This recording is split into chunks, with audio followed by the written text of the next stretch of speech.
In this video, I want to talk about when to stop waiting for a diagnosis. This is a message to the neurotypical spouses. So let me start with a hard but hopefully compassionate truth. A diagnosis can explain behavior, but it doesn't protect your marriage. If you've been waiting for a label before you allow yourself to act, waiting for an evaluation, waiting for a professional to confirm what your nervous system already knows, then this video is for you. Because while you're waiting, patterns are forming, resentment is growing, and emotional distance is solidifying. And none of that requires a diagnosis to do damage. Now, you're not wrong for wanting clarity, I understand. And you're not weak for feeling stuck. And you're not abandoning your spouse by protecting yourself. But let me explain something. Many spouses unknowingly hit what I call the diagnosis barrier. It sounds like this: well, once we know for sure, then I'll know what to do.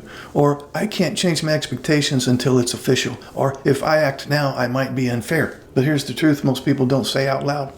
Waiting for a diagnosis often becomes a way to avoid grief. Because once you accept that the behavior pattern is real, you have to decide what you will and won't live with. And that's scary. But let me be very clear. You do not need a diagnosis to respond to patterns that are hurting you. You only need repetition, predictability, and impact. If the same behaviors keep happening, if your emotional needs keep going unmet, if your body is carrying chronic stress, that's enough information to act. Now, let's look at why waiting can actually cause more harm. Here's what often happens while neurotypical spouses wait.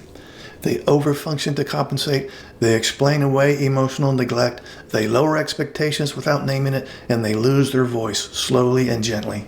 And over time, the marriage doesn't just stall, it hardens. Resentment replaces hope, hypervigilance replaces intimacy, and loneliness becomes normal. Now, by the time a diagnosis finally arrives, if it ever does, the relationship is already severely injured. So let me say it plainly. Early management protects relationships, waiting rarely does. So now let's talk about the shift from diagnosis seeking to pattern management. Here's the pivot I want you to make. Stop asking, what does my spouse have? And start asking, what patterns are hurting me and what boundaries do I need to be setting?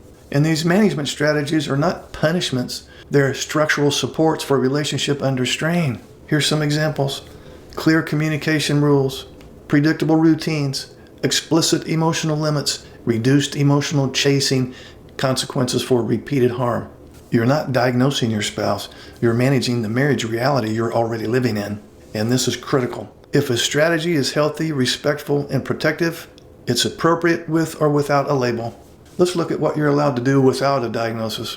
Let me give you permission to do things neurotypical spouses often feel guilty for. You're allowed to stop over-explaining yourself, set limits on emotional availability, decline conversations that go nowhere, require follow-through, not promises, and protect your mental and physical health. You're allowed to say, this dynamic doesn't work for me anymore. That's not abandonment, that's self-respect. So remember, love doesn't require self-abandonment. Now I want to do a little reality check that many neurotypical spouses need.